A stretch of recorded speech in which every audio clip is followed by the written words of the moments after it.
All right, I'm gonna give you fucking an hour and a half to cut that shit out. Cut what shit out? Exactly. I don't want to hear that again. But you have an Okay. hour and a half to say it if you want to say it. Okay, I'll stop doing the thing that whatever I was doing, whatever. Ooh, whatever you're doing. But we're not here to talk about whatever the fuck Joe was doing. Heaven and earth are full of your glory, Hosanna in the highest. All right, I'll stop. It's a good thing we don't get paid to do this because I just dropped the F-bomb in the first 20 seconds, which is a big no-no for YouTube. Yeah, and I separated church and state. Let's get to the pod. This is the pod. Huh? Oh, I forgot we always start cold on toilet wine. We don't do the intro. We just go right into it. Yeah. Right. Give me the flush, Joe. Boom. Because we are here for another toilet wine. And you probably know it by now. If not, if it's your first time, go check out the other toilet wines or the whole Dylan Joe Mason podcast. They're full of our glory. Toilet wine only happens when, except for one time, when Joe and I are alone. Dylan's not here. Yeah. And there's always some crazy story, and I can't believe after all these episodes... Wait, this time it's a normal story, right? He just said he can't do it because he's busy, or... No. No? It's another weird story again? It's still a weird one. I can't believe I still... Oh my god, this guy lives La I'm Vida still Loca. surprised when I get the text every week whether he can come or not. Now you come. But, yeah, as we know, he loves fishing. He loves feeding himself off food he fished. He made that very clear. If you go back to the archive, that's actually, canon. It's sort of normal. He is at his usual undisclosed location, but he's busy trying to find a way to make all the mackerel he caught look like a turkey for Thanksgiving. Oh well, that's a nice use of his time. I told him not to use fishing line to sew it together because it'd be a bitch to cut through and try to digest that. Yeah, and haven't they suffered enough from the but fishing line? He's gonna find a way to do it. It's like having a turkey dinner with a bullet in it. It's like, we know you killed it. We don't need a reminder. See, now I know you've never. Have you seen Back to the Future 3, or is that one of the ones you refuse to watch? I talked about this a couple hours ago. Yes, I have. So yeah, is that what you're referencing when he's at his great grandfather's house and they're eating rabbit and he starts pulling buckshot out of no, that's a good reference, but no, I wasn't referencing that. I was more referencing fishing line on a fish for dinner to put it together is like, it's like how putting they an die. arrow in a slab of venison. Yeah, or putting a vaccine in a person before you eat them. It's like, we get it. That's how they die. Exactly, we get it. You're vaccinated. We get What it. school did you go to? Anyways. What's your favorite color? Person. We're here to talk about something that is near and dear to anyone from Massachusetts' heart, but not because of the way they think it is. Okay. We're here talking about the Kowloon walled city. Now, we're not talking about Kowloon, the fantastic Chinese restaurant that's been around for like 60 years. That being said, the places we're gonna hold on a second. Can we pause? I'm gonna have to research. My entire thing is about Saugus and the Hilltop Steakhouse and the Route 1. Also, I have a whole chunk on the Auto Mile. I thought we talked about the Auto Mile for at least 20 minutes. All right. Well, I think we can probably fit the giant cactus into either side of the store. All right. Well, I don't know where you can fit the giant cactus, but I think it ain't gonna fit for me, buddy. Let's stick to the Kowloon, the walled city, the infamous walled city, which is in Hong Kong, not Saugus. No, and not China. Yes. I stand by it. I stand by. It's not China. Come after me. You guys Taiwan. don't have YouTube anyway, so I don't want to fucking hear it. I don't care. Did you hear about the North Korean troops that went to Russia to help out with Ukraine? Immediately got addicted to the internet. Yeah, of course. It's like giving a teenager alcohol. If they never had it before, they don't know how to maintain, dude. Yeah. But of course, there was one story of a soldier that didn't report to whatever morning thing they were supposed to do, and they found him just in bed looking at pictures of clothed women. I love it. Just even that. It's like you got to work your way up. It's literally like the equivalent of an adult man Googling boobies because they never had the chance. It's like a grown man still getting the Sports Illustrated swimsuit edition. Yeah. Well, it's so funny. It's like giving a soldier. You're like, well, here's your requisite. Here's your rations. Here's your food, and here's your internet. And they're like, what the hell? It's like giving heroin to a guy in Vietnam. He's like, what? I don't need this. No, yes, you do. It's the internet's not just for jerking off. They're like, I don't think so. I think it is just for jerking off. Yeah, it's like I've never had this before. This is the greatest thing ever. It's like 10 troops are all on Pornhub. One guy is on Amazon ordering knit sweaters for his buddies. He's like a wholesome guy. What are you guys doing? What'd you guys get me? Like, we knew you were gay. You know, there's gay sites too. There are. What? And the Russian sergeants are like, no, there isn't. There is not. And who said that? Who said that? Shoot him. That was a real private joker over there. Mm-hmm. But you know what they don't? To me, it's just private. You know where they don't have the internet? What's that? In the Kowloon city. They do not. Okay. For a multiple reasons, which I'm sure we'll talk on all of them. We'll get extensively into the internet access of Kowloon City, but we should establish what it is for people who don't know. So the first reason why Kowloon Walled City, which was located inside of Kowloon City, Hong Kong. Yeah, for now on, when we say Kowloon, we are referencing the Walled City. The Walled City. The first reason why they didn't have internet was because when it was first settled as like an actual place, not just like because the year was 900 AD. That's the first reason. But it wasn't exactly a city. You're completely right. I'm getting way too ahead of myself. Let's start. We'll start whatever you want, but yeah, no. You're absolutely right. Hold on, the city didn't start in 1971. It was, No. Yeah, it was first formed in around 960. Mm-hmm. Up until the late 1200s, where it was controlled by the Song dynasty. Yeah, a lot of jiving going on there. Yeah, they actually, the music's not written in the modern music way, but they've anticipated it on musician history, and they've actually depicted some of the songs that were in there, like the notes that were used. And I think that one of the songs sounds kind of like this. Holy, holy, holy Lord, God of power, God of might. Let the record show that if we get past 9:30, he has to stop doing that. It's a gimme. I'm a little picky. You're going to feed me some food, I'm going to eat it. I can't help myself. I'm a little boy. I can buy blocks. I can give you blocks. All right. But so Kowloon City, so when it was a fort, military it used to be a military fort. That's where it started. And it was originally set up to help manage the salt trade, because they were like, hey, we can money back in the day. Sell between countries now. We have a ton of salt. British, you ever had salt before? I bet you're going to love it. The only salt they had was in the salt water they were drinking. With sickos. Don't forget, Britain's an island nation. You forget they're an island, boys. But yeah, so it's managed the salt trade, and other than that, nothing really happened there. It was just like a small number of guards, like 30, 40 guards. Yeah, just, a fort. It was just, honestly, more than everything, it was probably just be like, all right, if we do need to have a major war, we already have something set up. Yep. We already have like some supplies there. Yeah. Until that happens, just let it maintain, ride. Dude. Just enough people to keep it maintained. Keep it maintained. But I think it is interesting, though, obviously, throughout the world, which I don't know as much about, usually you notice these as castles or ancient forts, but like even in America, a lot of forts have turned into major thriving cities like Fort Lauderdale, Fort Collins. Like they become cities because it starts out as like an outpost and it grows out from there. I mean, any town is just a congregation of people with Devons. Resources. Fort Devons. Yeah, Devons dissolved and then became 3 different towns. Yeah. So it happens a lot, even in modern history, relatively modern history. Yeah. Actually, that's a point I never really think about. Because obviously, like, the ones you were saying, Fort Wayne, Fort Hood, all the ones you didn't mention.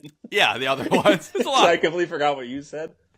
The fort is still there, but whether it's still active or not, it's like, it's not the city. It's just like a thing that's in the city. Yeah, but the city grows around it. It's kind of like building Devons, a main street in like Oklahoma, and then it becomes fucking Oklahoma City or whatever. Yeah, it's not Main Street City.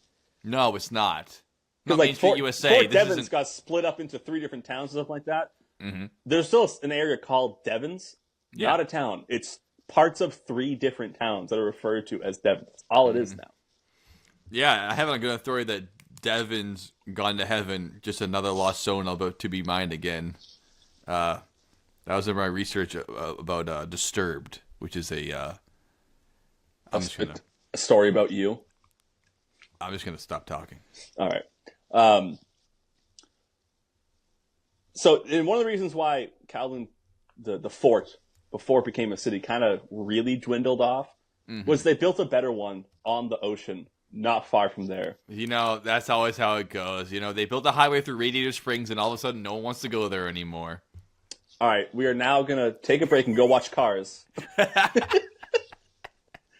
So by the time they built that second fort, it was the 1800s.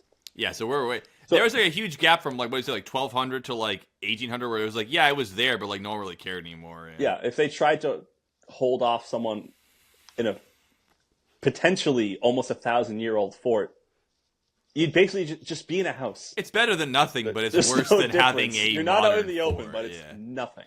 Yeah, it's like Castle Itter, where it was like, this isn't built to Modern Warfare, but it'll do in a pinch, But it wasn't like Castle Itter because it was way smaller. It's like the Gulag in Modern Warfare 1. It's a lot like that. Yeah. But yeah. So we can fast forward to 1800 when it really starts popping off. So I'm going to do my best here. I don't have a ton of info on this section. If you have I hope you always do your best on this Toilet Wine podcast. Did I say I didn't do my best? No, you said you're going to do your best, and I expect that of you. For a second, I thought I said I didn't try hard. No. You said, I'm going to do my best, and I expect that. And so do the listeners, by the way. We expect the best out of you. And out of me, they expect, I don't know what they expect. Editing. Oh, okay. They expect you to do most of the work, or at least we do. They will get what they expect. Yeah. So there was a war between China, who was occupying Hong Kong, even though it's not part of China. What were they doing? Occupying it. Okay, maybe they're doing both. I don't. I mean, hey, last week we talked about photogenesis. But I'm occupying the sector of photogenesis. Thank you. Dude, why'd you have to go make things so occupied? Okay. I'm sorry. I'm throwing you off here. Yeah. I'm doing what I want you and Dylan to do when I'm droning on about a subject, which is actually pepper in some phone, and then just sit there and look at your phone and go, what? What do you say? Okay, now my turn. I shouldn't have shit on you. You're here. Dylan's on here. You're harder to talk over than I am, though, so don't forget that. You know what? That's a completely fair point, and I'm going to shut my fucking gullet. That's a good point. I mean, feel free to chime in, because as I said, I'm doing my best. No, I will. There was a war between China, who was occupying Hong Kong, and, well, who do you know is working their way east still? The biggest empire in the world. From the smallest country. Britain's still going on their thing. What's that? We lost one of our largest colonies of all time 100 years ago. Don't worry. We're still pissed. We'll keep going this way. I mean, the idea that Britain at a time was trying to occupy that now are, at the time they weren't, but they were still huge. At the time, the two most populous nations in the world. They wanted to own India and China, which now have over 1 billion people each. Britain's like, we'll get that. New England is not actually the size of England. It is smaller than it, but not by much. It's not that big. Yeah. It makes the whole 13 colonies thing seem a lot more reasonable than by the time, like, the Civil War happens. Like, we got, like, 23 of those now. Yeah, we're going to put up the British Empire map at the height of its powers. Control over that if that many states. No. They could barely handle 13. They couldn't.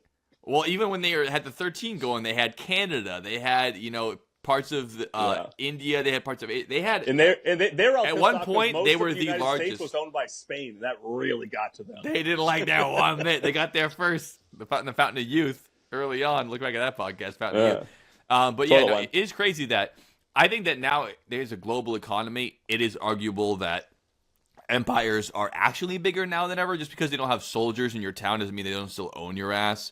But on paper, just the classic way of like being subjugated by an empire, the island of Great Britain is the largest empire to ever exist in human history, which is crazy to me.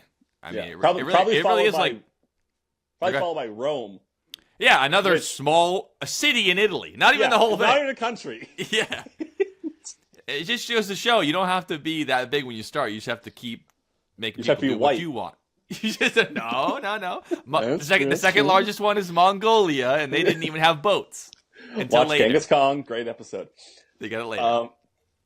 Anyway, so they're having this war. and eventually China, what's the word for it? Secedes this area. You almost had it. It's just seeds. Seeds is when you give it up. Secedes is when you're the one getting it. Yes, almost there. But it's not spelled like S-E. It's spelled C-E-D. Yeah. They basically relinquish their territory and they go, fine, take it. It's the same thing, but without the sus. Yeah, it's not a sus. It's like annexing, except you go, oh, I'm not fired, I quit. Like annexing is when you just take it, and they go, no, I ceded it, you can have it. We're not even mad. You can just take it. We don't want Hong Kong anyways. It's 1845. Yeah, but just in case, we better sign a 99-year treaty, and after the 99 years is up, then we'll renegotiate. And Britain's like, 99 years? Christ is going to come back before then. Who cares? That's forever. But it does come back. Yeah. And it came back in our lifetime. So China basically just goes, all right, you can have Hong Kong, whatever. Right. But Kowloon was being a fort again. And they were like, well, shit. We're not controlled by China anymore. Here I go, being a fort again. They're like, we better ramp this place up a little bit because we might have to defend ourselves for the first time ever. Because ramparts. We still have all of China's stuff. But they're like, you're not ours anymore. Right. So they're like, all right, we better build this up. And that's when it became a walled city. Makes sense. And it didn't last too long before about 5 years later, Britain got in there and they're like, guys. Come on. This is us. Let's have a proper tribunal now, everybody. Let's do a head count. But no, it still takes time. It wasn't really until 1898 when it really became what it actually was. Mm-hmm. And even then, it's kind of like Britain was like, it's ours, and China was like, I mean, come on. We said you could have it. But that never ended. In the year 2019, there's like, it's ours, and China's like, what? No, it's not. Like, yeah, you said it was when my great-grandfather was born, so it basically is ours. But finally, around late 1890s, 1898, I believe, they were like, all right, it's yours. You can have it. It's going to be one of your territories. They basically leased it. They're like, you get it for 99 years. That's when they signed the thing. They're like, 99 years. Yeah, they signed like a treaty to be like, let's stop fighting over Hong Kong for now. In 100 years, we'll be ready. Yeah, that was a negotiation. Britain was like, we're bringing to the table forever. And China's like, how about 10? They go, we'll meet in the middle. 3,000. They're like, oh, we can work this. They had to work it down to 99. The last thing was China's like, how about 100 years? And Britain's like, no, 99. Like, fine. Yeah. It's like bartering with someone. It's like, I really want 2,000. It's like, how about 1,000? It's like, nah, it's got to be 2,000. It's like 1,200. It's like, I mean, I could do like 19. It's like, I mean, I won't take it for a penny more than 1,500. It's like, I really can't. It's like, I know I've been sitting on for a while. It's like, I'll leave right now, unless you go to your $1,200. It's like, all right, $1,200. Okay, now that you said that, 1,199. Oh, what the fuck? Yeah, it took you too long. I still got to get one more out of you. Yeah, the 99 is clearly a twist of the knife, being like, just say 100. Like, no, 99. We want one less than that. Fine. 99 bottles of beer on the wall. I got 99 problems, and Kowloon ain't one. Oh, man, you should change your name to Irish Kowloon. Oh, don't tempt me with a good time. We should have mentioned Kowloon spelled with a K. You all know that because you clicked on it. Yes, yeah, unless the title's not that. It's not just two of the coolest animals in existence. It's also the name of the city. Oh, nice pull. Nice pull. I like that. Okay. I like it a lot. Mm-hmm. So they got it for 99 years in the late 1890s, and there was like 700 people living there. That was it. Yeah. Because it was still basically a military fort, but it was a city, but it wasn't. It was none of the above. Yeah, probably early military fort where, like, yeah, it's a fort, but you need to have, like, places that get food and a little hospital area, all the things a little town might have. And in very British style, or very world superpower style. As soon as they pull in, they have to start driving on the left side of the road. Like, what the fuck? I hate this place. I was even kidding. The automobile was invented until after that, but you get what I'm saying. I mean, no, the first iterations were already around during this time. I hear you, but were they in Kowloon, the walled city, in 1890? No, they were probably in not. Germany and America, and that's pretty much it. Gotcha. Yep. Yeah. So they signed that treaty contract, whatever you want to call it. I too have a message for Germany that you're all going to drive. That was just for you. That was just for Oh, man. And Brendan, if you're watching this, you'll get that. That's for you too, Bren. 1 year later, in 1899, because British, they were like, all right, we're gonna have a governor over there. So they loved having governors. They like it's like a mini king, like that. He's gonna submit to our will. I report directly to the king. He'll get this letter in 3 months. Yeah. In the meantime, when you don't get the letter, just act as if I was here. Just act like I'm here. And they also get away with so much bullshit. Like, obviously, when the chickens come home to roost at that time, they come home to roost hard. There's no negotiations when they show up then. But in the meantime, it's like, the king's not coming here for 3 months. I can do whatever the fuck I want in the meantime. They can't even tell them quick enough that you can actually do a crazy atrocity. That's not time to be like, oh, the king's coming? We're going to kill you. Yeah, whatever. But meantime, it's like, yeah, like I said, it's months at a time before you get Imagine, like, when the governor has to go to England, probably once a year, at least. I bet they have to report, like... So every year you have to do like a journey. They're hiding that the governor left. Yeah, remember the Napoleon one where he beat him back first and he was like, "It's fine." Yeah. They're like, "We lost." He's like, "Get there faster and tell him it's fine." You could do that at the time. We won. They're going to show up. They're going to say that it didn't happen. But they would. You know how they are. Anyways, let's go grab a glass of port and champagne and we can talk about it. You know what? I'm going to break out the cognac just for you. Just for you, because I always liked you. Did I tell you that last time I saw you 3 years ago? Dude, that's I didn't ever realize that France's three big three things are wine, cognac, and brandy, which are all the same thing in different levels of distillation. Yeah, and a lot of the types of wine are just named after where they're from. It's like having beer called Middlesex County, the Bible Belt, St. Louis, and Pacific Northwest. Yeah. Hey, grab me some St. Louis Light. Exactly. Yeah. So, 1 year later, Britain invaded the city, and they're like, we're taking this. We mean You can't give us permission for 99 years to be here, and us just be like, okay. Yeah. It's like, no, this is no longer leased. We own this now. Also, you guys know how we do stuff around here. That's why we're here. We like to take stuff. We're not here to talk to you. We're here to take stuff as much as we can, and to sell you opium, because you guys seem to like that quite a bit. But that's for a different podcast, maybe. Or maybe we'll mention it later. Yeah. This fits into so many things we've talked about in other episodes before. Fitzwilliam. They go in, and what did they find? About 150 people. The majority of the city was emptied out shortly after they signed the thing. That must have been a crazy time to be in that city.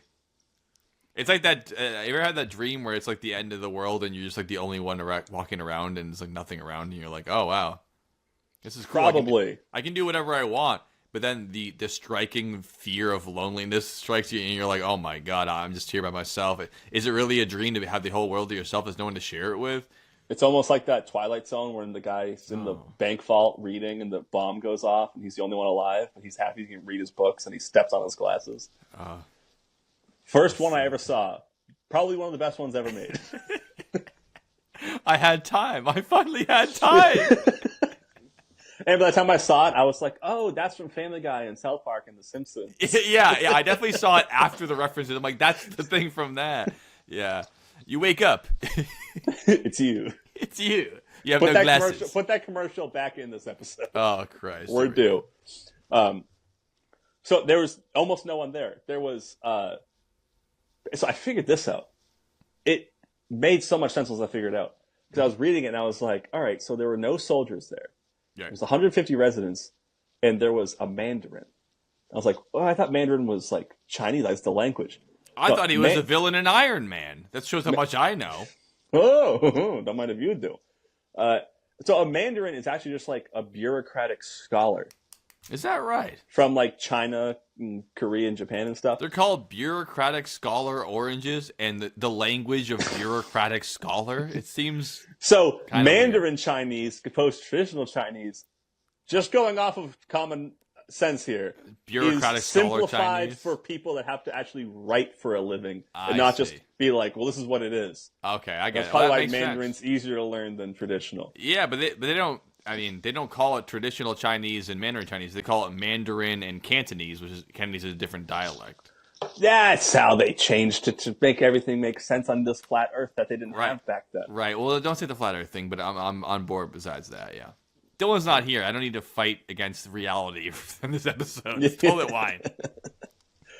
But it wasn't until about 1912 when finally it was the whatever the current dynasty over China What else was is just happening like, around that time? yeah, the China was just like, fuck it.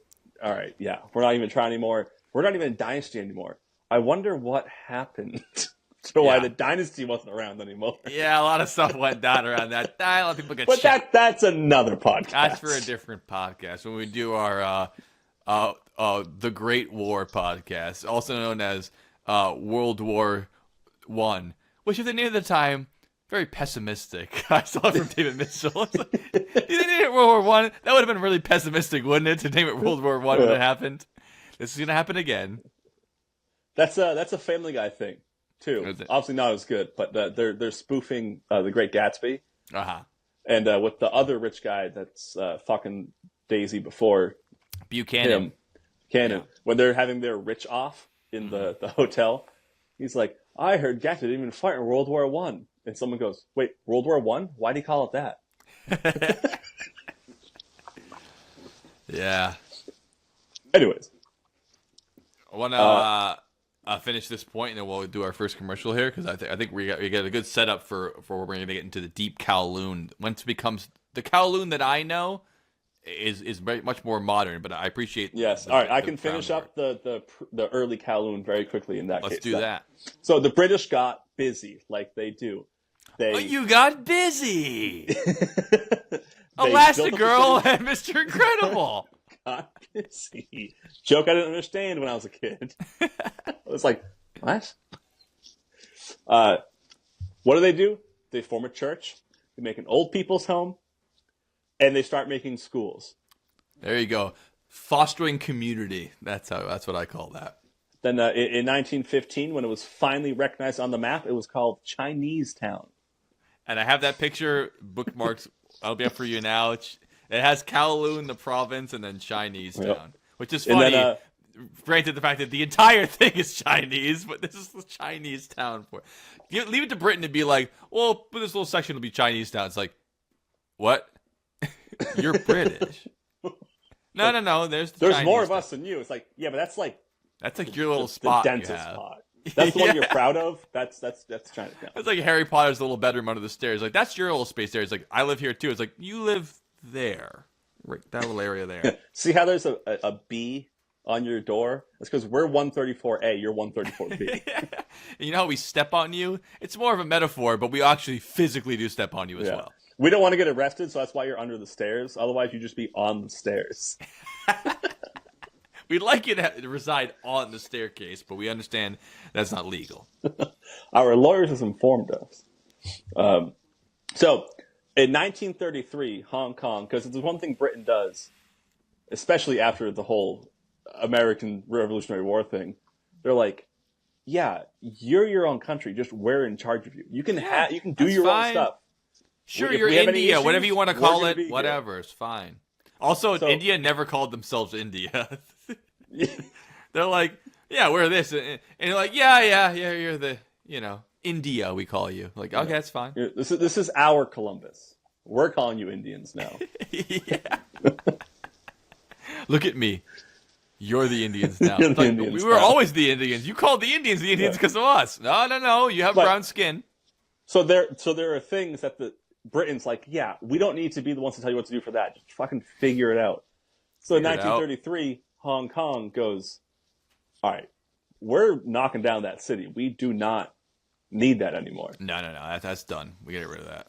So then the journey starts to try to get everyone out, which obviously they don't want to go. To try it takes a very long time. Yeah. Now I'm going to just ask you one last thing before the commercial break. Mm-hmm. You know what? No, let's just take the commercial break, and I'll ask you during. Oh, Figure it out from people there. are gonna have to come back. That's how you do a teaser, Josh. Good stuff. Actually, no, I won't. I won't ask it.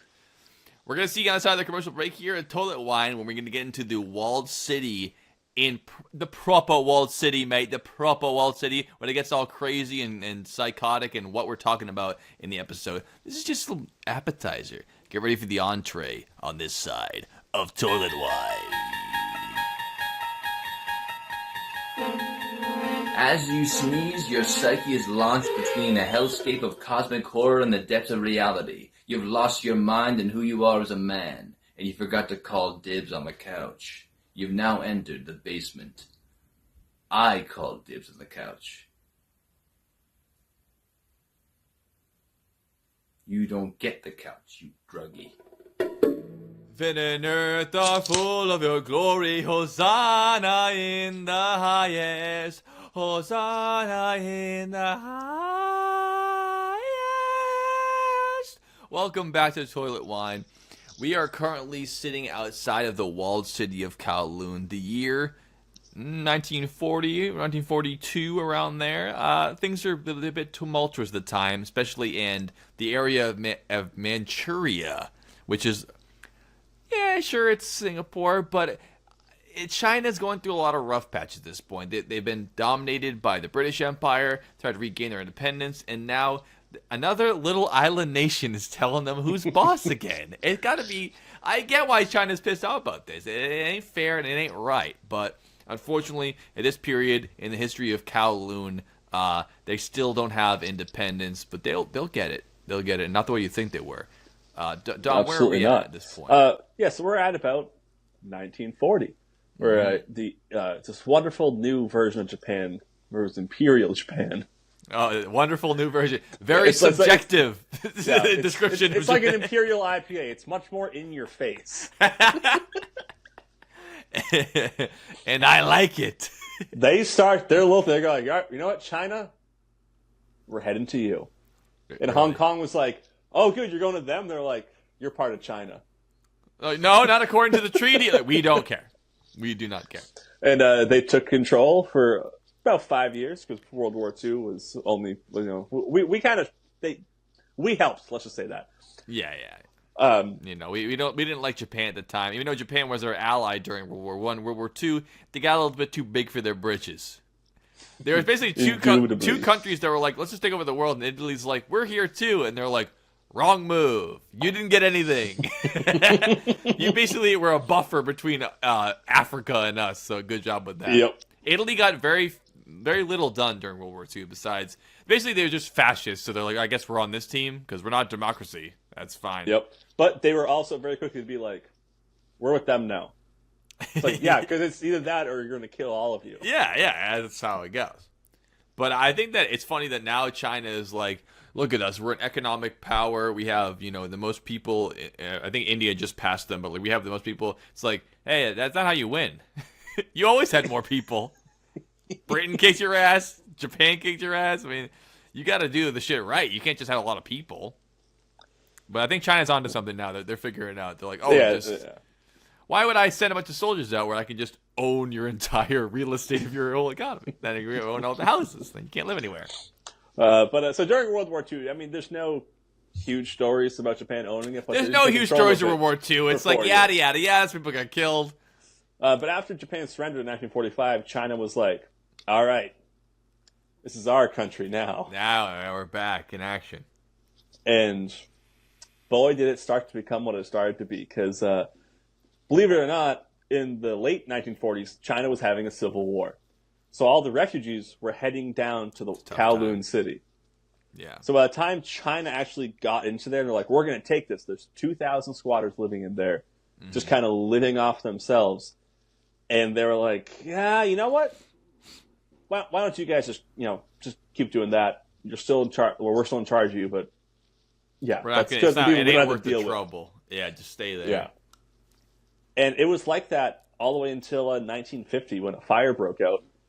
And it destroyed 2,500 huts and displaced nearly 3,000 families.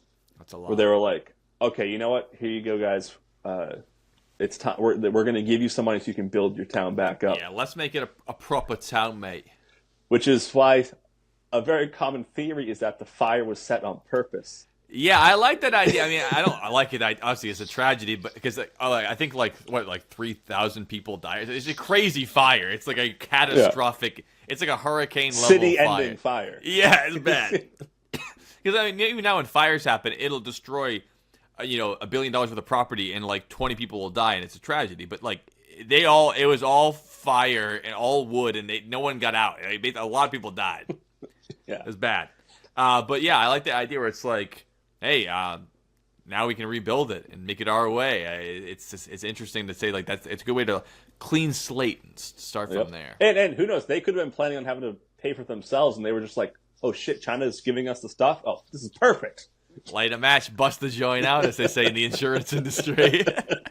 Whoopsie daisy. Uh-oh. Yeah, the engineers that went in and inspected the arson damage on that probably weren't as expert as they would be nowadays. I imagine it's just as likely that it was an accident, but either way, it needed to happen for Kowloon to be the way it became, for sure. With a lot less wood and more concrete. Much, much more concrete, and a lack of basically ruling government. Yeah, it was basically no man land. Britain was obviously still around, because where were they going to stop? They had a lot of debts to be paid at that time. Yeah. You'll know from the time they almost got conquered by Germany real fast. Yeah. They're like, hey, China, remember that time our allies helped you? Why don't you put some sugar this way?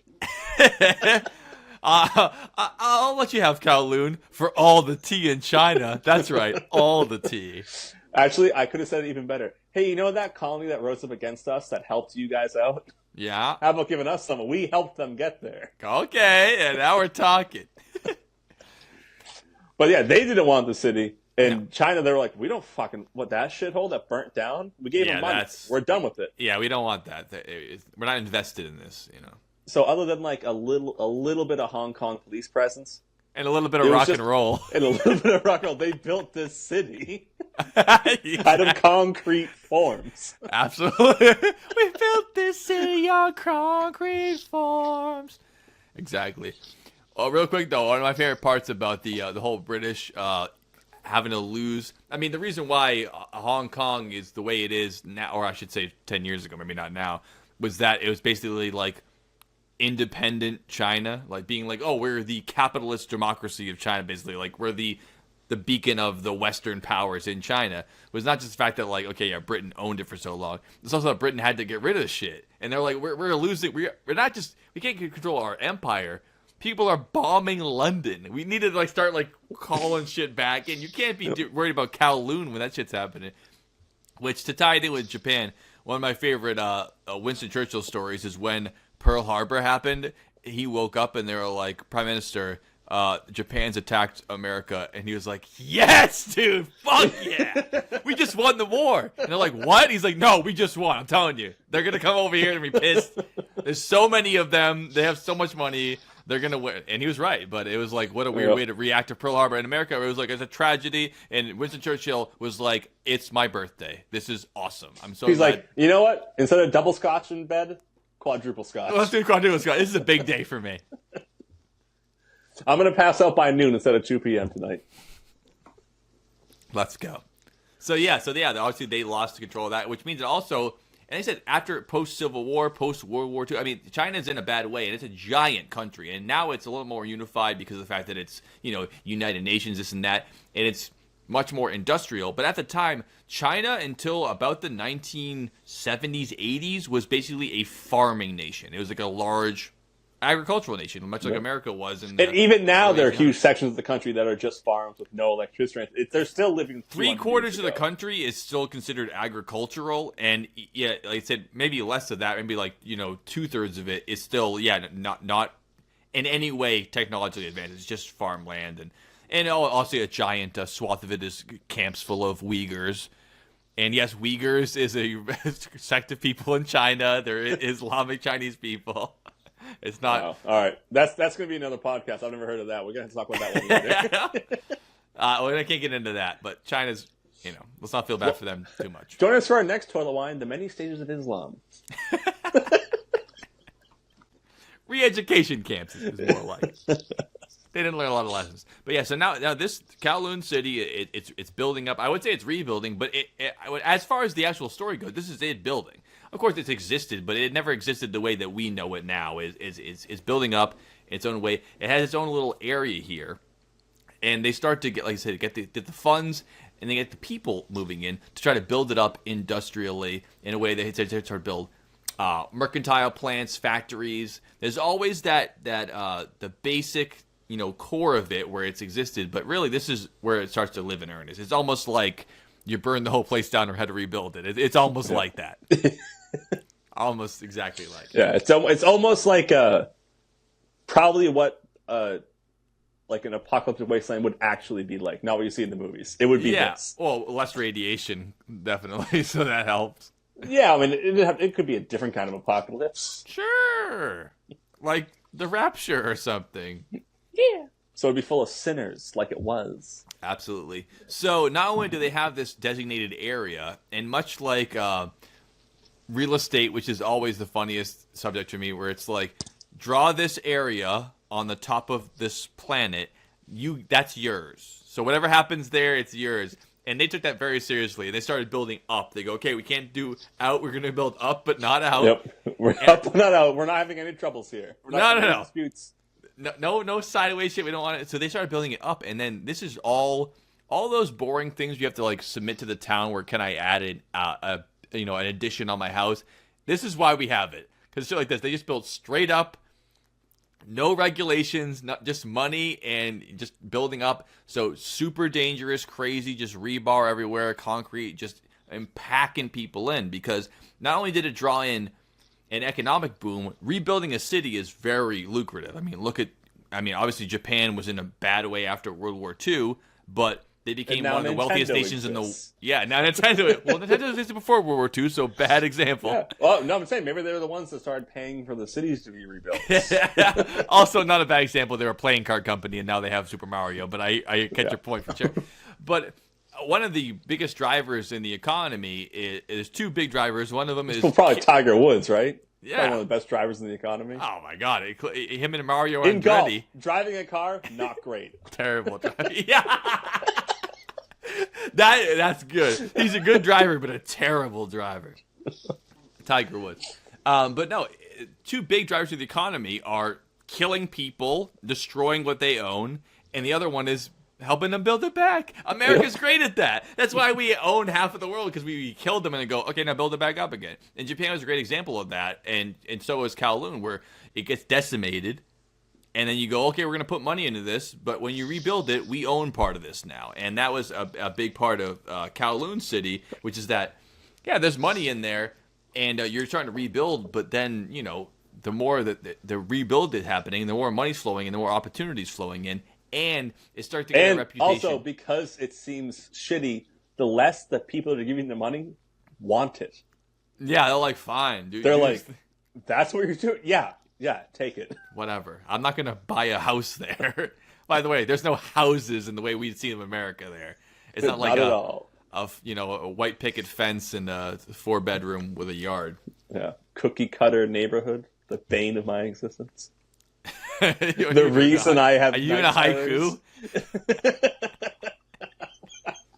Cookie cutter neighborhood. The bane of my existence. So, yeah, I think that also it's when it starts to establish the fact that it because it's grown up so fast and has so many people flowing in there and money's flowing in, and because of the fact that people don't want to be a huge part of it, like it's not like a new real estate market in like, the coast of California. It's like reinvigorating an old neighborhood in Detroit. It's like, yeah, go ahead. You have fun. We don't want to be part of that much. Yeah. But because of that, it starts to form its own identity, and because so many people start living there and so much money starts flowing in, it starts to form its own little miniature government, like a separate state, which I think is the most fascinating part of it, which is what I first learned about it, was that it's a tiny area, giant city, is like a fortress, like a sci-fi, it's like Cyberpunk 2077. Here's a little part where there's no laws here that you can enact on us. We live on our own world here, and you can't get it. Almost like an island, but it's not, it's landlocked. Yeah, right? No, I got this. Let's hear it. So the area was it's hard to envision this way, but it's 6.4 acres is this city. I'm so glad you brought that up, and I have to interrupt you immediately because of the fact I wanted to say earlier. Kowloon is a restaurant in Saugus, Massachusetts, on Route 1, the Auto Mile. It's had so many famous people there, including, Dane Cook, Dwayne The Rock Johnson, Jerry Seinfeld, you name it.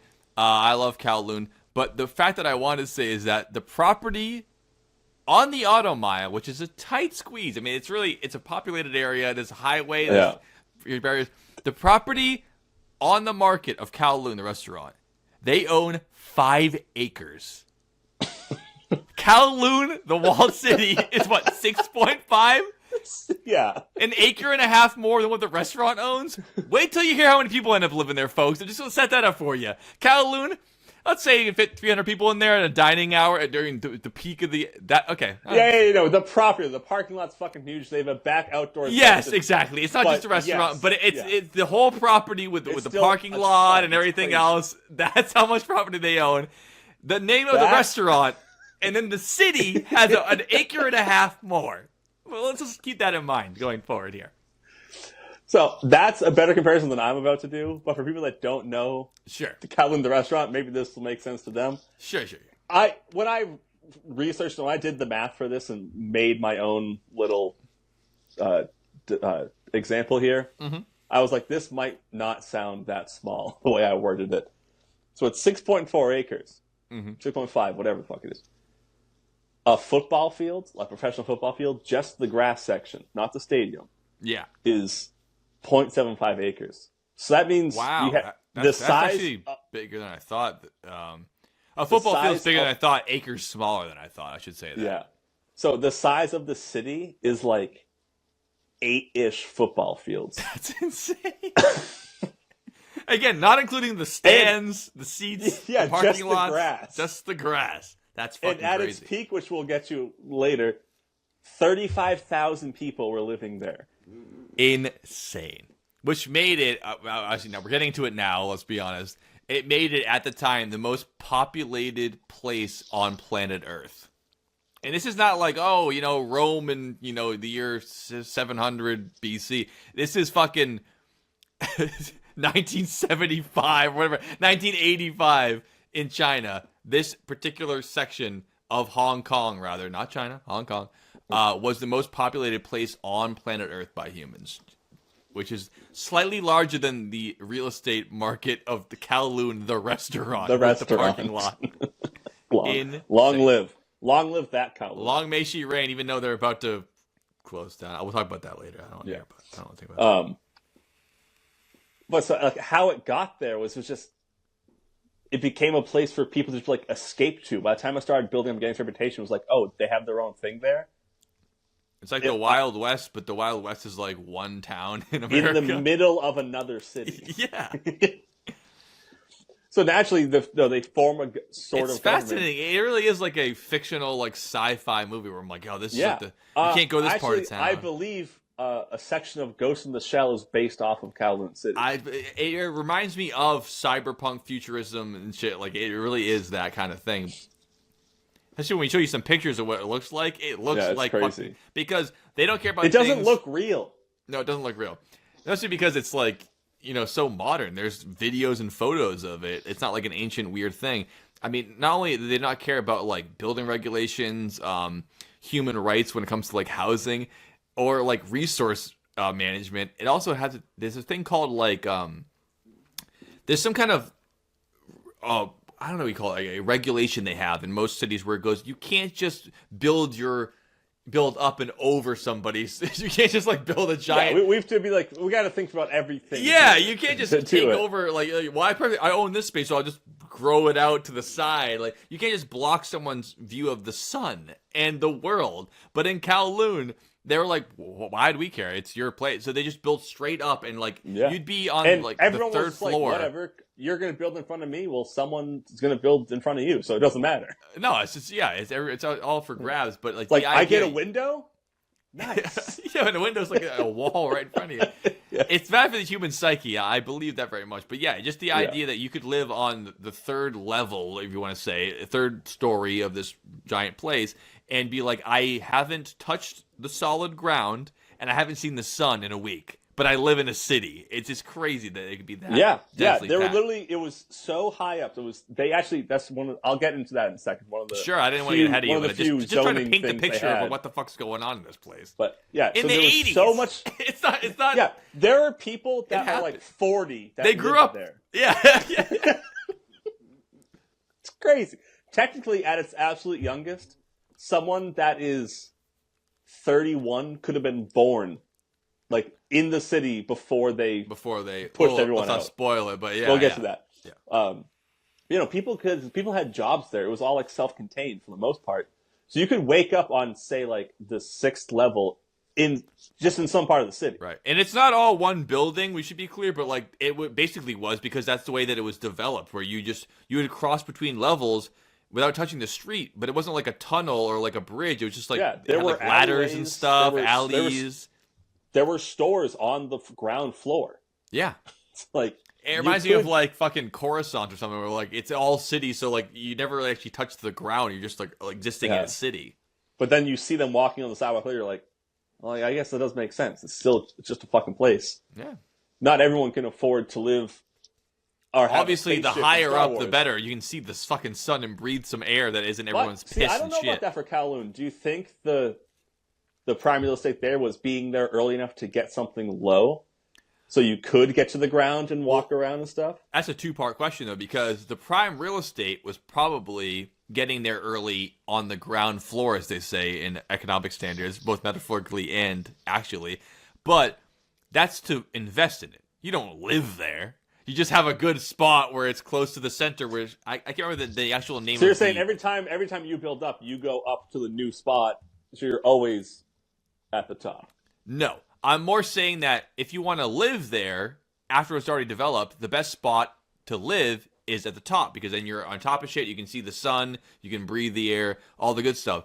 But people who invested in it didn't live there. They're like, here's $1 million for a restaurant at the bottom floor. Buy all that real estate and rent it out to people like that. Just give me the money. I'm not going to live in that shithole. I don't want to be there. It's like a slumlord shit. Like, I got in early. It cost me $10 million to buy the whole ground floor. I'm making $30 million a year taking rent. I'm not going to live in that shithole, but I have the space. I think that's the best. So the best thing to have real estate-wise, if you want to own it, is get in early. If you want to live there, get in at the top, not the bottom, because you don't want to live in the bottom. Yeah, but I'm saying every single person, like, on the second floor, the very first floor is probably all stores and stuff. Yeah. Shops, restaurants. Second floor, there's definitely people living there. Yeah. I bet it was I think it was wasn't hard to get those rooms. Sure, yeah, no, I can see that, but also you're thinking of it more of like a modern, like Main Street, the bottom levels, stores, and then up that it's like apartments. Like they had like stores on, like the 5th level, like it was just like it's all mania. You're right. Yeah, I didn't think, I forgot about that. Normally aspect of it. you I would be haven't like, gotten yeah, there of yet. course, but yeah, sorry, go ahead. So it was. But what is the name of that building they had in the middle of it, though? It's like the roof. Like that was the one thing that they stayed there the whole time, and it was like kind of like getting on the ground floor. Is that building? It's still there to this day, just to be like, hey, this is like the beginning. It is like a cultural center and also the center of government. It ended up being like basically City Hall, but it's like an old-fashioned. I forget what it is. Asian architecture. This is driving me crazy. No, it's okay. Keep talking. I'll figure out what it's called in the meantime, because I do have it. All right. Here. So one of the few regulations they did have that where the government was finally like, okay, hold on, we're going to step in for a second here. You're starting to affect us now. They were building up so high, they limited them to 14 stories. Like, you can't go any higher than that. Yes. Not for safety reasons. No. Because there's an airport.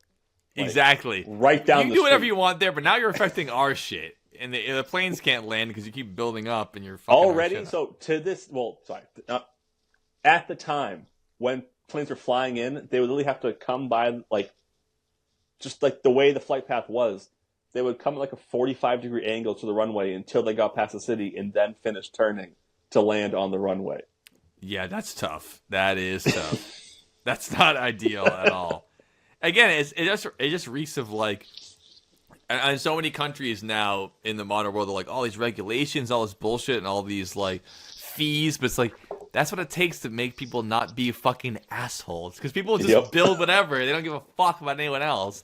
The tallest structure in the world by now. They didn't say that. Yes. It would keep going. And actually, it would have just fallen over or would have died. They wouldn't give a fuck about that either. But yeah. Yes, it kept growing more and more and more. I don't think we talked about the government inside yet. We have not. And I wanted to bring up early on the Wikipedia article as it grew up that it was as a result of the absence of any widely recognized bureaucracy. The city's residents and businesses had no municipal codes to govern them. Because of that, the nature of trade became all black market shit. It thrived in ranging from narcotics to dog meat. It's like, hey, we don't give a fuck. But as Dom alluded to, although the government of both the United Kingdom and China didn't have any, they had authority there on the books, but they didn't have an authority in practice. But they were like, hey, you do what you want there until it affects us. Go ahead and do whatever. But in the meantime, it's basically like like they used to have like in the 70s in America, like this is a no police zone. Like this is a part of, an urban development, or like they would call them like a ghetto, where it's like we don't go in there unless there's 30 of us and it's like a military action. Besides that, they can do whatever the fuck they want. But it wasn't like a neighborhood. It was like a whole 35,000 person city. Yeah, it was so funny. It wasn't a little bit bigger than a neighborhood. 100 people. It was 33,000 people. Wow. That's bigger than Framingham. Yeah, and they know it better than you do. In the Kowloon parking lot. It's one thing to like roll into like Framingham even now and they have like 20 cops, 30 cops that roll into a neighborhood being like, all right, we get the lay of the land. In this place, the police roll in there, they're already back to the wall. You're always fighting indoors. You're fighting in the basement. Yeah. And everyone there, not everyone, but a bunch of people there are like, even if they're not criminals, they're like, what the fuck are you doing here? Yeah, most people who lived there weren't criminals, but they still were like, we thrive on the economy here, and the economy, what we'll get into right now, is run by a couple of triads, which is basically the version of like a Chinese like mafia. Like they're basically warlords in a small city, or like, yeah, we're gonna run the shit here. This is the deal. Do you want to buy some opium? You want to buy some dog meat? What do you want to do here? Let's go for it. But we're going to keep everyone as happy as possible, so we can keep doing what we're doing. It's our neighborhood. Because you look at like the testimonies of people that live there, they're like, yeah, it was great. They love people. Like, yes, there was a bunch of crime, but there's a bunch of crime in every city. Yeah. For the most part, everyone just lived a happy little life in this weird city that they wanted to be at. They were used to it. They liked it that way. I mean, it wasn't even that like dystopian. They had churches. They had schools. Well, but they didn't know any better. I mean, there was no sewer system was trash. I mean, they couldn't see the sun. I did read one account where someone was like, "Yeah, no. Whenever like if we were like getting rid of a mattress or like a TV broke, we just brought it up to the roof and left it there." It's a utopia in the way that people are like, hey, we liked it that way. But it's definitely not for usual people. I mean, can you imagine the amount of cigarette smoke that was smoked indoors in that city? Holy shit. China in the 1980s? Oh, insane. There was more nicotine in the air than there was oxygen, I'd imagine. I should have said it's more civilized than it seems. Much better way to say it. It wasn't lawless. I mean, it was lawless in the fact that there was no law there, but it was maintained by, strong men. Yeah, it was not agreements. It was and not money. Anarchy at all. It was not anarchy. A living city where they just built brothels and casinos into the apartment buildings. Right in basically there. What it was. There was no state authority that was being enacted there, but they still had their own coordination, and you had to follow the rules and this and that. It was probably like, hey, until you're 16, you can't go into building 4, floor 6. Yeah, it's like going in the red light district. The red light district is like down the hall. Yeah, it's like, oh, like you meet someone in school, like, hey, where do you live? Building 4. Oh, which floor? 6. It's like, oh, it's like, no, but I'm on the other side of the building, I swear. It's better to live in 6 than 5. You don't have to hear the bed shaking over your head all night. Yeah, but you'd kill to be in 7. Oh, 7's where it's at. Yeah, 7 is heaven. Seventh heaven. I'll be right back. You already know Kowloon Restaurant, established in 1950 and spanning 4 generations, serves a multi-Asian menu. Did you also know that Kowloon Restaurant is New England's premier Asian dining and entertainment complex, serving Cantonese, Szechuan, Thai, and Polynesian cuisine? And did you know that Kowloon Restaurant is also the home of the finest Japanese sushi? If you haven't dined at Kowloon Restaurant lately, then you simply haven't dined at Kowloon. Kowloon Restaurant, Route 1 North in Saugus. Heaven and earth are full of your glory, Hosanna Hold on. I need in to the stop you right there. I need highest. to stop you right now.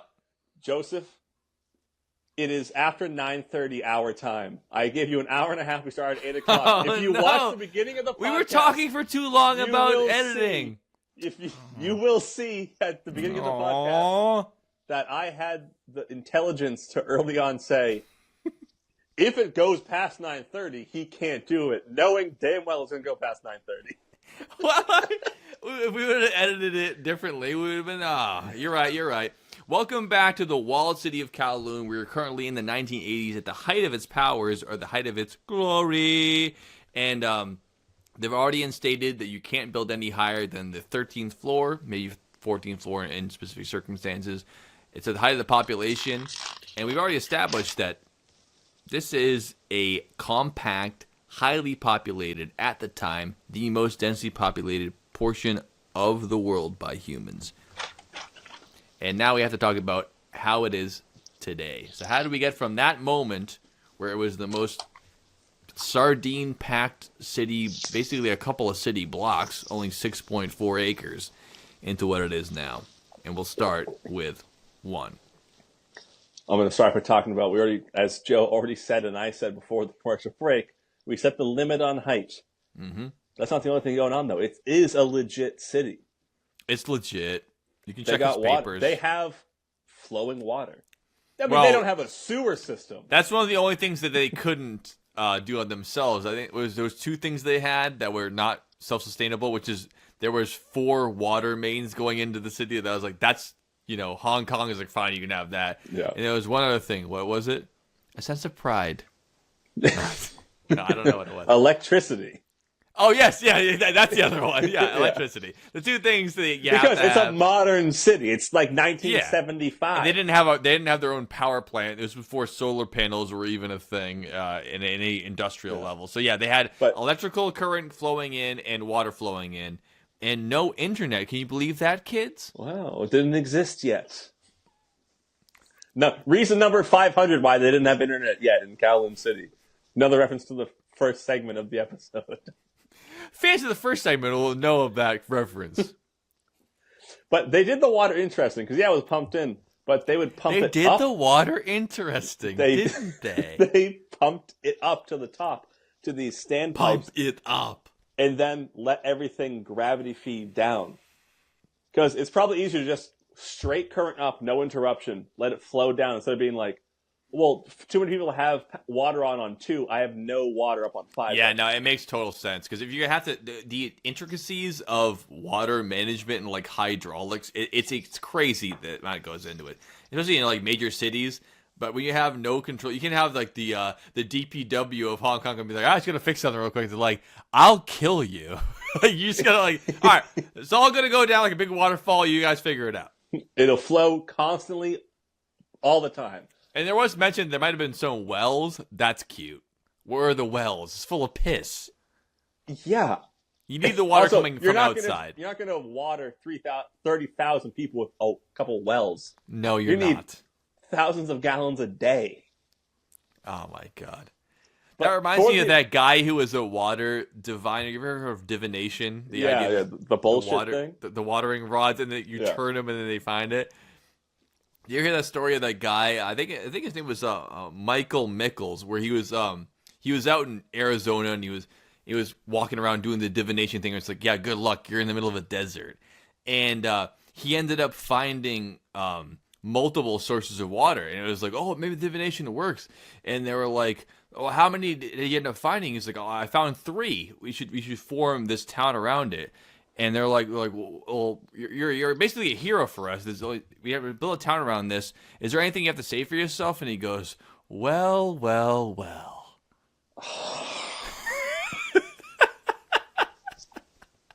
I made that whole thing up just so I could do that joke. Well, thank you for joining us on Tour the Line. Oh, there's 4 wells.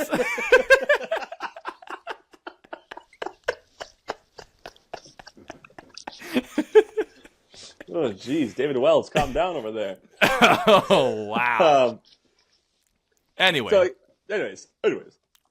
so you get you're still, so again, the buildings aren't all attached. There's multiple, hundreds of buildings. No, they look attached, but the code does not allow. They don't. Yeah. It's still on one foundation. I mean, yeah, they do like cross into each other. Yeah, I mean, you can walk from one to the other, walking over a ladder or someone's door. They flat it over. You just jump, but it's like it's close enough, but it's not actually like a complex. Yeah. It's your window doesn't go up against the wall. It goes like maybe a foot. Yeah, there's no unified development going on there. There's no planning. I mean, it's all like fly by night, whatever you gotta go. So because it's not all one giant building, which there's a town in Alaska that's all in one giant building, one singular building. That's not this. Maybe that'll be next week's episode. Yeah. The pipes for the waters, because it's all pipes, Sherry. It's all pipes. They go from building to building. They go out into the open into the next building. Mm-hmm. And on the lower levels where it's a little bit more spread out, then as it builds up and they get closer and closer, the water is dripping so constantly. People walk around with umbrellas in the alleyways. In the alleyways where it seems like you're inside because there's no sun. You're holding an umbrella so you can stay dry. Yeah, and there's no drainage. It's hot. There's no drainage. It's hot, so the water's naturally cold because it's moving. Yep. So the pipes are always, whether they're leaking or just sweating and dripping. Just all the condensation just dripping all over your ass the whole time. And because of that nifty fire that happened in 1950, all the electrical... Nifty 1950! Fire! All the electrical is run outside of the buildings. You don't want to get wet. You have to have it out in the open all the time. Because the old one happened, because they had bad wiring inside wooden houses. Let's build it out of concrete, and you know what? It happened inside. All the wires are outside now. It's such a fucking bad combination. Like sewer drainage everywhere, condensating pipes, and it put a bunch of electrical wires. And they weren't like, hey, we should lower the amperage on this because it could be dangerous. Like, no, we have 1,000 people there. Just crank it up as much as you can. They're like, we need lights. Some people don't see the sun. It's like the equivalent of having the pipes go to the top and drip down. They're like, just crank it full of electricity and they'll figure it out. We'll figure it out if they can have it or not. No concern. It's not like, it's basically now. When it's not old when it happened. Yeah. It's nighttime. They have restaurants. They have dance clubs. Well, strip clubs. They have Super brothels. Mario Brothers is on home console at this point. We are in the future. When the sun goes down, the city lights up. Everything gets hotter when the sun goes down. It's crazy. So, when you look at if you'd be walking down an alley and look up, it looks like those old pictures where telegraphs started getting famous. There's wires everywhere and it was blocking the sun. We have some pictures. We're putting it up on the pod right now for you. Yeah, it's crazy. Wild. It was just pipes and cables everywhere while you're walking. It straight up reminds me of Blade Runner or Cyberpunk, except less people with cool shoes on and more people with umbrellas. Also, there's one business we haven't talked about yet that I want to talk about. Sure. It's technically two, but it's both under the category of medical. Okay. There were doctors, all the unlicensed doctors that were like, there were doctors and dentists there that were often self-taught. Yeah, I know how to do it. I mean, you're going to catch me. I like that. Like, you don't want to go outside the city. You get a dentist done there. But even I have a picture of a dental practice I'll put up now. And thanks a lot, Joe. Make more work for me. But it's just so funny. It looks straight up like a guy being like, free magazines. But it's a dentist's office. It's like, dude, office is strong. Yeah. It's just like a sign. It goes like, yeah, you come in here, we rip your teeth out. Like, it's just crazy. It really does seem because it's so modern looking because of all the concrete and lights that you'd be like, oh, this is obviously like a modern city. But it's so like ass backwards. It feels like medieval times tossing your piss pots out of your windows. Except it's medieval times with what we know now. What it is. Yeah, but it's so they have the technology to build a city and power it. but not the management to be like, you can't be doing that, because no one was telling them not to do it. I saw a video where they showed a dentist floss. There were dentures. You know those were real teeth. Yeah. They had to have been. They're like, all right, how am I going to sell all these teeth I yanked out that I didn't need to yank out? God damn it. The sanitation has got to be just all kinds of bacteria. Just like, yeah, fucking cut them open. Who cares? Yeah. Insane. Like, imagine how bad the food was. Oh, man. All the dog meat. They were just like, hey, when did that And by the way, folks, I'm saying dog meat not as a racist Chinese slur. They literally were selling... eating dogs. Yeah. They're eating the cats. Or are they in Columbus? No, they were eating a bunch of food that was not regulated at all. You know, chicken, whatever. They weren't giving a fuck. There's no guidelines. They very well could have. No FDA in Kowloon, the walled city. I'm sure there were the better places and the shittier places. Yeah, as there are. Exactly. Like, I'm sure the places that were. I don't have any records saying that it happened, but it very well could have happened. Mm. Hey, when did that dog die? Like 6 hours ago? Yeah, it's good enough. Bring it in. Good enough. Because I'm sure the seedier parts that were probably could have been. You could born on the 8th floor, never reach the ground in your entire life, possible. That's what I'm saying. It's like Coruscant. Like, you could just live in the sky. It's so not like New York where it's like, it's high rises. On your level, the people on floor 6, 2 floors below, you could be like, I've been up there. That's the shittiest food ever. That's why you it's so still have fascinating. spots that are good, that are better than and worse. Yeah. Oh man, I love this place. It's so wild. It really is like a dystopian future. I more than anything else, I would love to, if there was like an AI recreation VR, feel like you're in it. Yeah. I think I'd want to go here before like ancient Rome.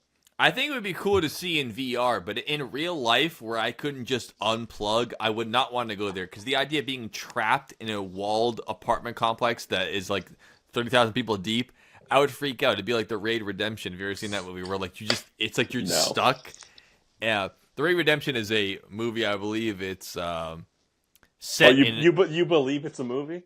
No, anyways, it's an apartment complex where it's kind of like set like this, where it's Kowloon, where it's an apartment complex, but it's owned by a syndicate, and the police go in the bottom floor and they have to fight their way to the top like a video game, but you can't leave once you enter, and that feeling of being trapped is so scary to me, especially with getting dripped on. Like, it sounds so fascinating to go there and witness it, but to be like, hey, actually, it still exists. You want to visit? I'd be like, hell no, I'm not going there. I'll never fucking make it out. Yeah.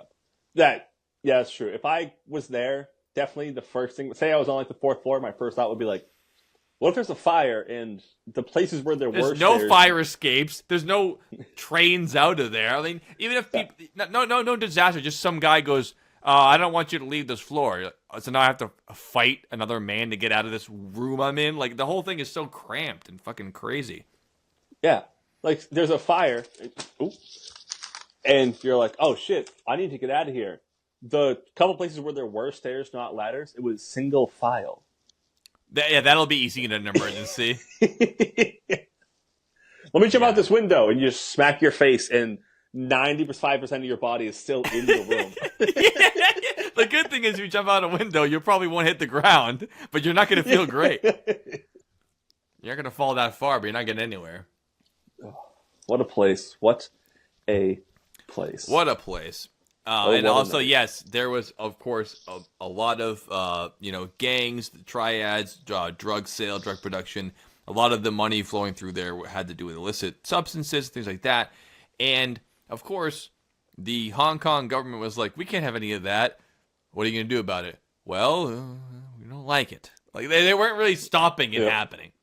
Because police would not go in there without, like, while they would form a squad together of, like, 40, 50, like SWAT team. They'd walk through, but they'd be like, but it's a military focus. Not start anything. It's not policing. It's like raiding. It's like the Raid Redemption, the movie, but it's not about Kowloon. You have to go in there with like a military force, be like, we're gonna do this, and that is I don't know if you want to pivot towards how it turns out, but like definitely that is part of the reason why it started to kind of dissipate the power that place had, which is that they started to like send in like full military squads, like 100 guys, being like, hey, we're going after this particular guy.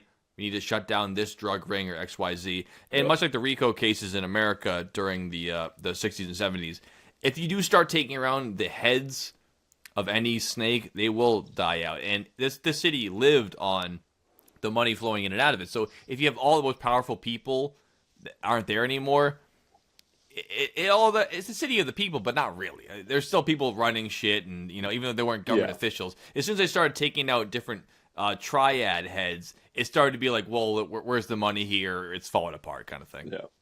And one of the reasons why they started doing that wasn't just the crime stuff. When they started doing that, they really started to see how bad it was in there. Sure, because now they're actually witnessing the full extent. They're like, it's the mid-'70s. We're a developing country. We have cars out there. Yeah, this is a bad look. You guys are making us look bad. We got to do something about this. It was like when you go look at a hoarder's house, you're like, I didn't know it was so bad. I didn't know you had 5 dead cats under your couch. I thought there was only just shit in your room. I didn't know. You don't know until you really get in there how bad it is, and then you have to clean it up. 1-800-GOT-JUNK got in there, and they got everybody the fuck out. Yeah. So what happened then? They started breaking up the gangs. So then they started breaking up the gangs, and then in 1984, they were like, we're going to demolish the city.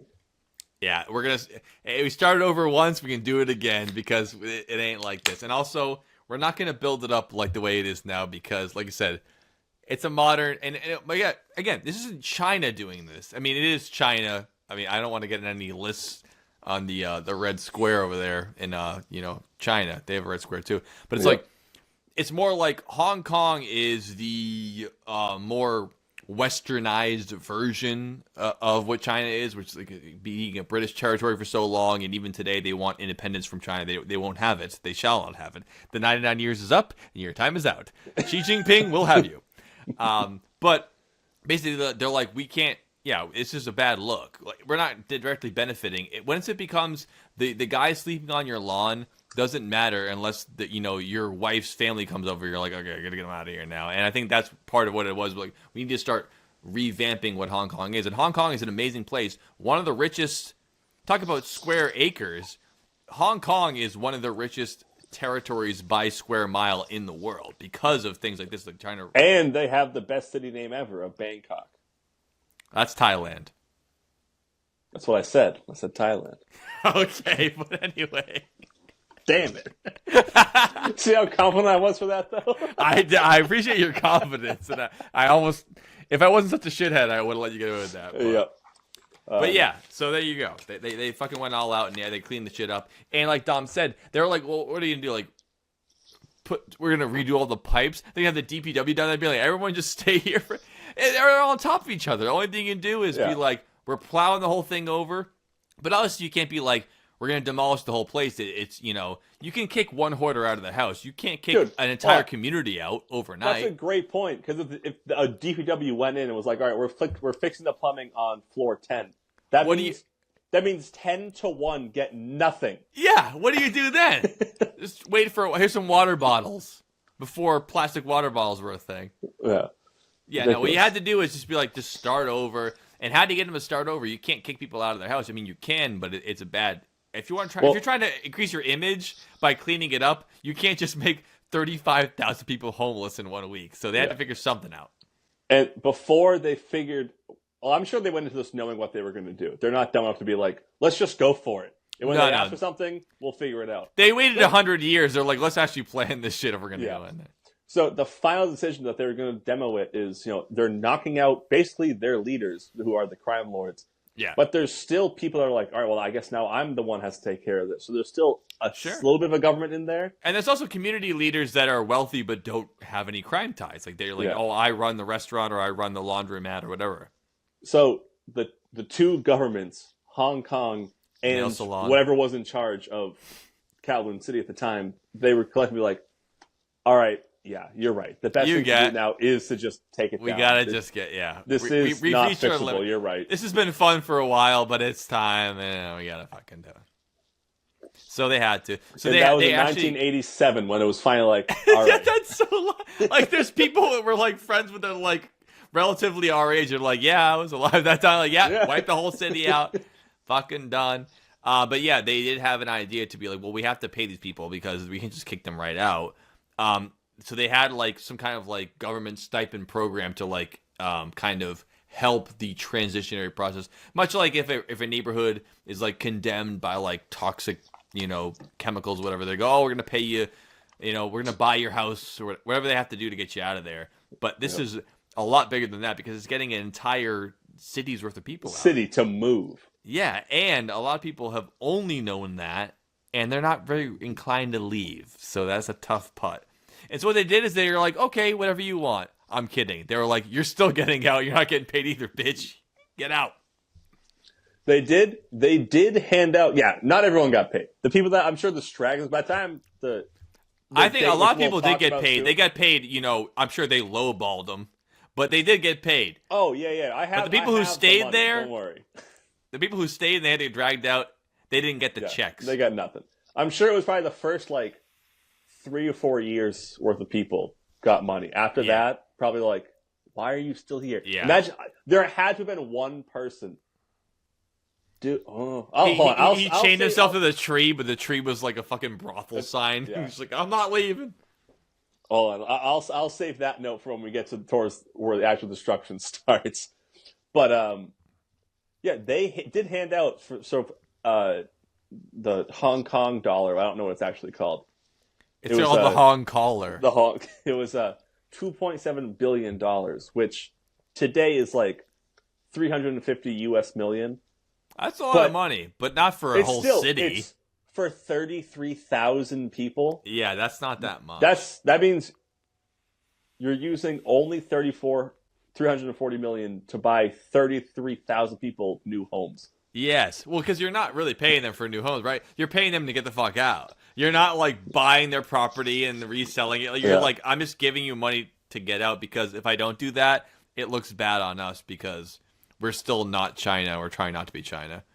Because I feel like this happened now in mainland China. They'd be like, turn off all the cameras and just take them. It's fine. What are they going to do? Complain? Let them complain.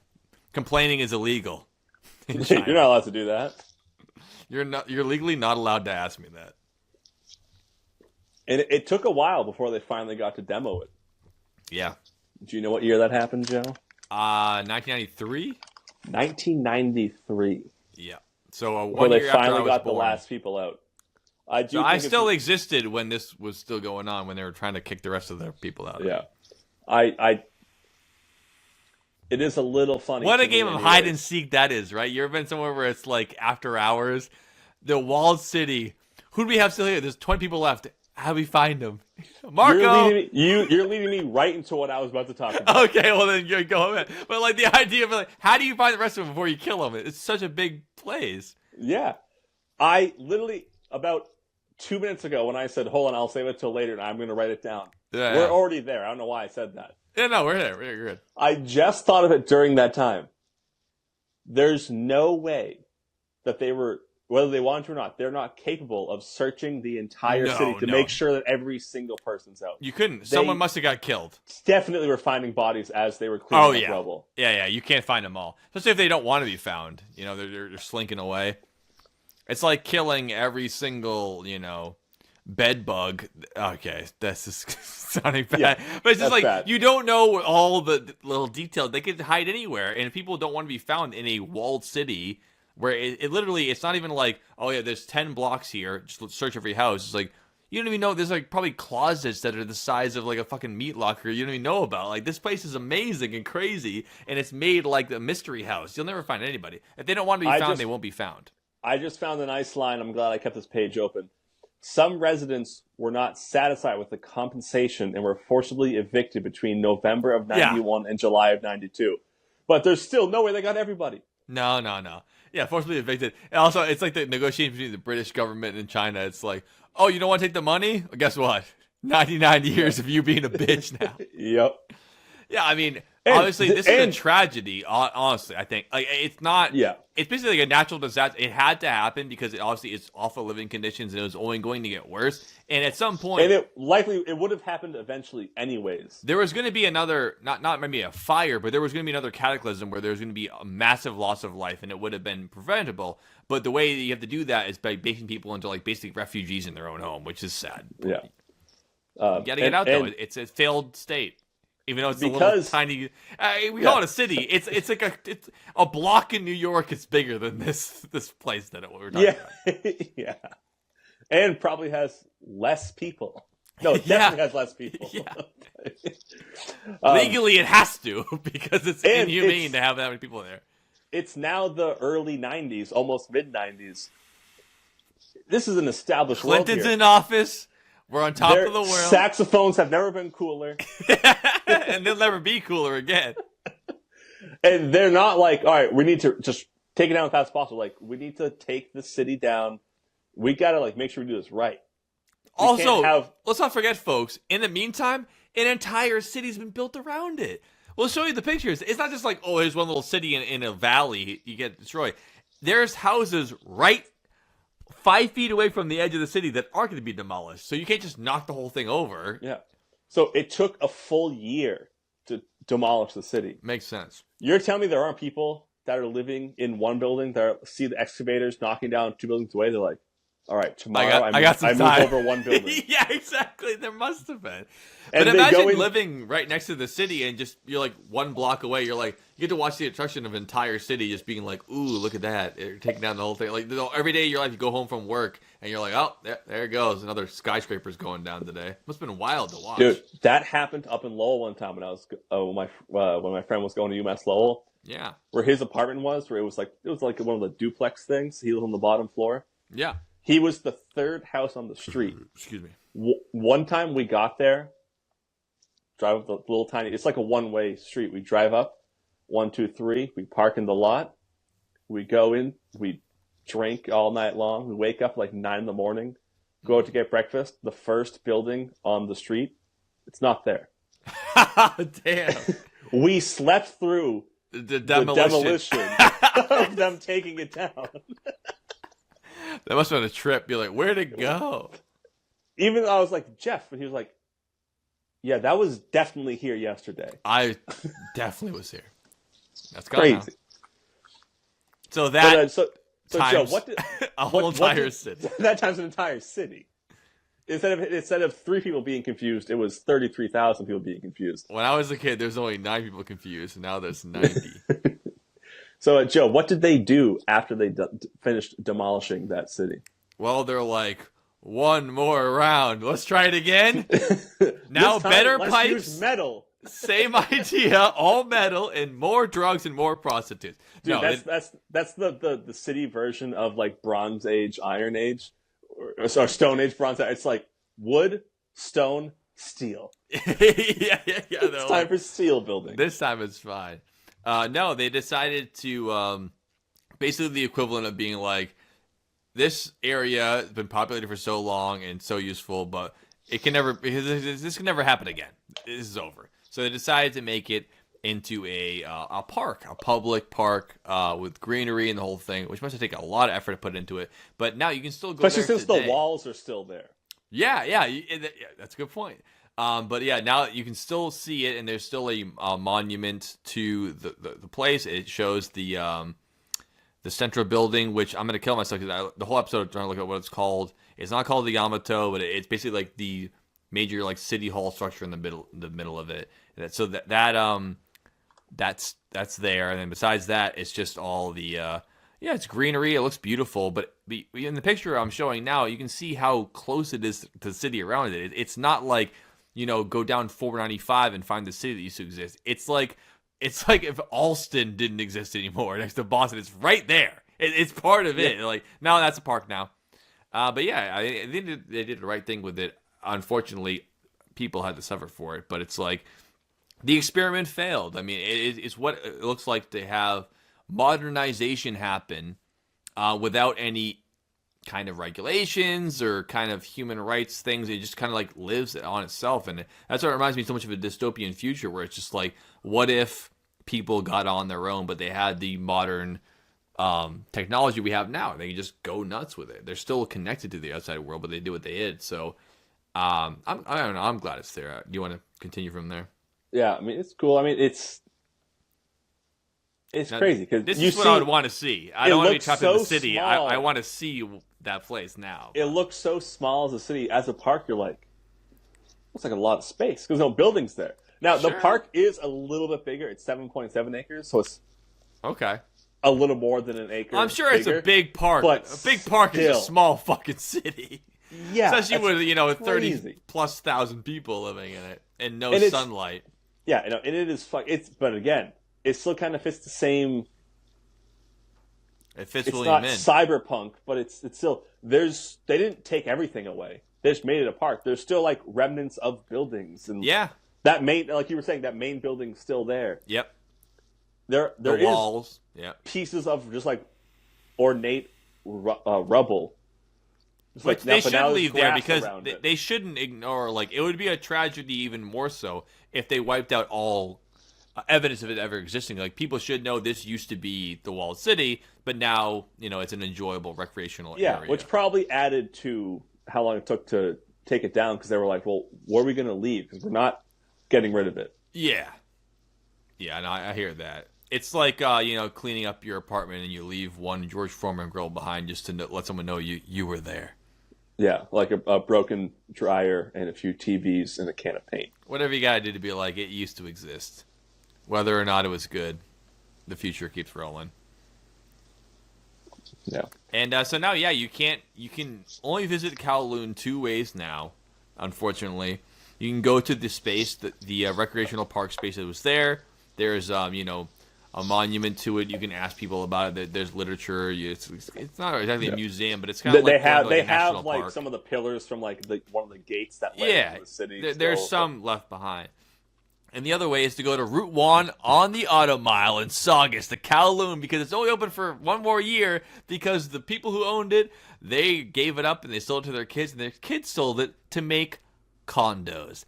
Isn't that quite a circle or board to the story? The restaurant Kowloon and Route 1 is going to be turned into condominiums, much like how the Walled City is going to lose its history to the waves and tides of time. So if you want to go to Kowloon, folks, either go and get a ticket to China or go to Saugus, Massachusetts and go see it now because it won't be there for much longer.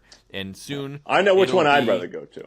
Soon it'll be just a win in history, and that'll be that. And Dom, I mean, think about it. Calhoun's. You can go to a state park in another country to see these sure you can. not so ancient ruins from 40 years ago. Sure. Or you can go to Kowloon and Route 1 of the Saugus Auto Mile in Saugus and see a restaurant where the bars are set into the ground like an old 70s conversation pit. So the bartenders are at a level where it's more convenient for the waiters to pick up the drinks Yeah, to bring and, it to and the you're at eye level with them. Yeah, that's good stuff. No high tops for that. This is awesome. And they have a fairly famous comedy club upstairs. Yeah. And I also read that but part of big tiki culture, which I guess was like the early 80s, it was part of the tiki tour of Boston. I was like, what's a tiki? Oh yeah, you can buy Kowloon tiki glasses still. Yeah. It's a lovely place. I hope you guys get to see it before it also gets demolished. And guess what? It's not going to be a beautiful park. It's going to be a bunch of fucking condos that no one cares about again. Yeah, we don't have any of Look those. what happened right down the road. The Hilltop Steakhouse is done. No more cactus. You're done. And also that mini golf course, the big orange dinosaur. The orange That's been dinosaur. gone. The orange dinosaur is there still, next to a bunch of fucking apartments. It's all gonna be living space. It's fucking stupid. That's how it goes. Time marches on, and Kowloon, the walled city, is a good example of that. Both locations will be in our hearts and our minds. Yes. In my dreams, hopefully. And so I think what do on you that, think? it's about time to get ready for our very last segment because we don't do final thoughts and toilet wine. We do it a little bit differently, We don't. but it's essentially the same. We're a little thing, bit more so- expert. We focus. Our final thoughts are woven in like a thesis of an essay. We just kind of we don't have to take a break. We just did it right now, didn't we? We pulled up the whole story and all came together just as so, didn't it? Yes, but we still need to end it. We still So need to end it. let's Conclusion. set up really quick, and we'll be right back to end, to demolish this episode. Oh, that's what I'm talking about. Hosanna in the highest. Hold on now, Governor. I'll let you finish. Go ahead. Oh, you're done? Good. We always end toilet wine the same way. we pour ourselves a little drink and we do a little toast towards whatever we were talking about. A little drinky poo, Rand. Just a little drinky poo. And this week, I think we're going to be toasting to controlled debauchery. Oh, this is probably my favorite toast of all time. I think that's a pretty good description of what the Kowloon City was and represented. Wow. Controlled debauchery. To control debauchery.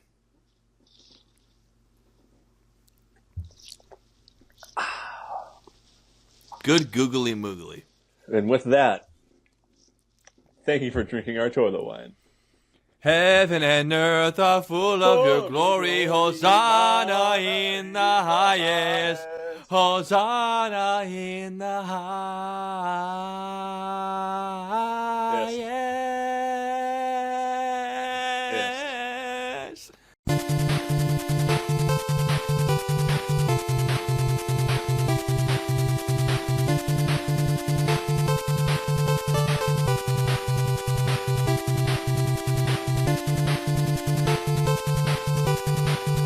Troops are all on Pornhub. One guy is on Amazon ordering knit sweaters for his buddies. It's like a wholesome guy. What are you guys doing? What'd you guys get me?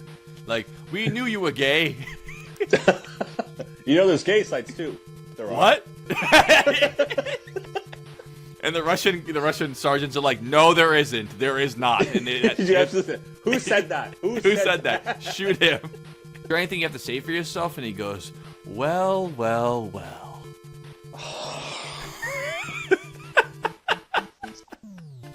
I made that whole thing up just so I could do that joke. Well, thank you for joining us on Toilet Wine. Oh, there's 4 wells. I too have a message for Germany that you're all going to drive. a little bit of Hong Kong police presence. And a little bit of rock and roll. And a little bit of rock and roll. They built this city out of concrete forms. Absolutely. We built this city. It was probably like, hey, until you're 16, you can't go into building 4, floor 6. Yeah. Kind of like this. Holy, holy, holy Lord, God of power, God of... Let the record show that if we get past 9:30, he has to stop doing that. One of the biggest drivers in the economy is 2 big drivers. One of them is... Well, probably Tiger Woods, right? Yeah. Probably one of the best drivers in the economy. Oh, my God. Him and Mario in golf, Andretti. driving a car, not great. Terrible. Yeah. Heaven and earth are full of your glory. Hosanna Hold on. in I need the to stop you right there. I need highest. to stop you right now. Joseph,